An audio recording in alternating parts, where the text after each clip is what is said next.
natin kung may na-match ka, ha? Ito na. Anong sabi ng balita? Ay, Wala. naku! Wala. Sala. Wala. Tara, dito tayo. Umpisa natin kay MC Mateo dahil siya yung batang kinalbo ng nanay. Magulang. O, Ikaw MC, nga sama dito. mo kami. Bakit ka naman kinalbo ni tita? Kinalbo po ako kasi marami po akong sugat sa ulo. Ayun. Ay, Opo, dala po sugat. siguro ng mainit na panahon po nung time na yun. Okay. Pinakamot mo, gano'n. Opo, Kaya pala ikaw, pinakamot Chad ko. Kinis, ganoon din. Marami ka rin sugat. Hindi naman. Joke lang. Tama. Hindi. Yung kaya naman kinalbo yan, nag-init ang ulo ng nanay. Ganito anak mo, hindi mag-iinit ulo mo. So ano, hindi ka naman nagtampo, ganyan? Hindi po, naiintindihan ko po. Bali, ang ginawa na lang po sa akin, naligo na lang po ako ng may dahon ng bayabas. Para- Mabilis to mo. Yes Ilang po, taon ang ka bilis- nito? Hindi po, para gumaling po agad yung sugat, matuyo po. O, hindi, pero ilang taon ka nung kinalbo ka? 7 po? Seven. Ah, Yes. oo. Kasi Seven. kung medyo matanda na, tapos papasok ka ng school, medyo mahirap yun, di ba, Try mo mama? ngayon. Ako Yan. po. Eh, ikaw ba? May time ba na kinalbo ka na ng mama mo or Ay, papa wala mo? po. Ha? Wala po. Bakit? Eh, Kasi sobrang... wala. Ha? Bakit? Ha? Kailangan ba yung magpapakalbo? Hindi, minsan kinakalbo talaga para yung tubo ng buhok mas Kumapal, kumapal. mas kumapal, Di ba may ganun. ganun? Parang Yes. ano din yan, pilik mata din yan. Yan, sinagot ko Thank tuloy ko you. Kim. Ni Oo, Fer. maraming Salamat, salamat. MC. And of course, Dito naman tawagin tayo natin- kay Tala. Si Eto. Tala pala yung singer na feel ang pagkanta na bangga ng motor. Tricycle. Tricycle ba motor? Motor po. Halika nga dito. Bakit ka naman kasi nagkakakanta ka sa kalye? Ano Kasi naman? tumakas lang po ako, galing akong pisonet. Oh. Tapos, Sunet. Oh. tapos dali, talagang na-LSS ako dun sa kantang yun. Tapos takas pa. Ayun po, hindi ko po, alam niyo po yung parang atras-abante ako kung tutuloy ba ako. Tutuloy Kasi o ang bilis hindi. ng motor. Tapos yun po, nadali po ako habang kumakanta. Ayan. Ano kinakanta mo nun? Urong sulog ka. Ganun. Ayan. Ano Wala ka namang natamong mga galos. Meron po ito po. Ay! Nabutas ganda. po yan. Ala! Ay, ang ganda. Ang ganda. Hindi halata. Parang alkansya lang. Pumasok po yung bubog sa loob. Hindi, kaya awareness din yan dapat sa mga tumatawid. Kailangan alerto kayo. Tingin Kaliwat kayo sa kanan. kanan, sa kaliwa, baka mabangga kayo, di ba? Pero okay ka naman. Okay naman po ako. Mas gumaling po kumanta. Ayun! Ganun pala dapat. Alright. Ako, Ayan, maraming ingat tayo. salamat. Maraming salamat, Tala. And of course, Oo. naman si Naya. Si Naya naman yung dalagang nabiktima ng dugo-dugoga. Oh, ano yan? May nakuha ba? Meron O, po. ikwento mo. Dali. Mga 15 years old po at ako noon. Tapos na-hypnotize po ako. Tumawag po sila na na-aksidente daw po yung mga magulang ko. Oo. Ay, Ah, oh.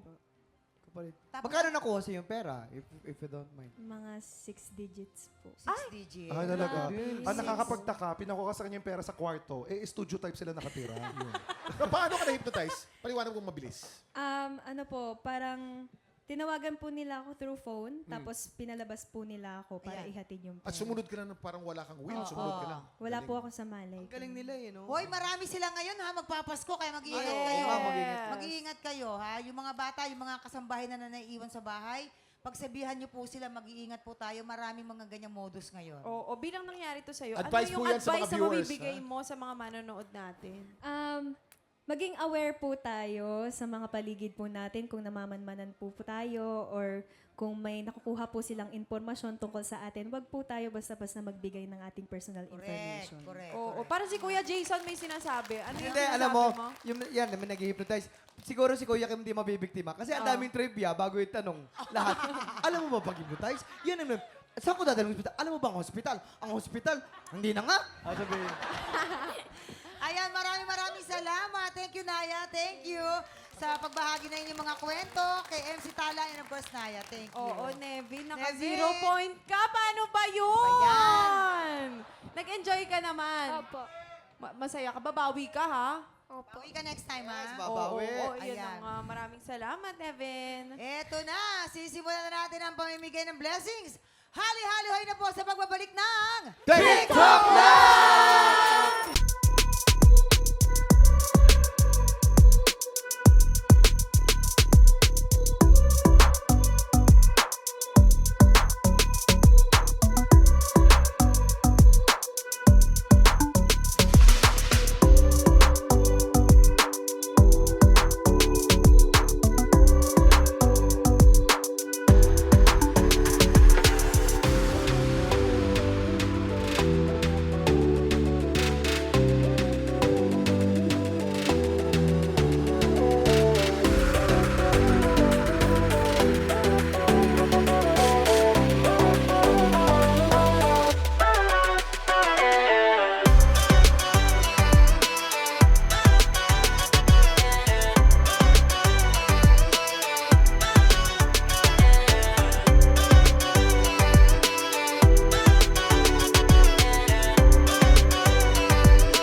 Tropa, pinanood mo hanggang sa dulo itong video na to? Very good ka! For more happy time, watch more TikTok Clock videos on our official social media pages and subscribe to GMA Network official YouTube channel.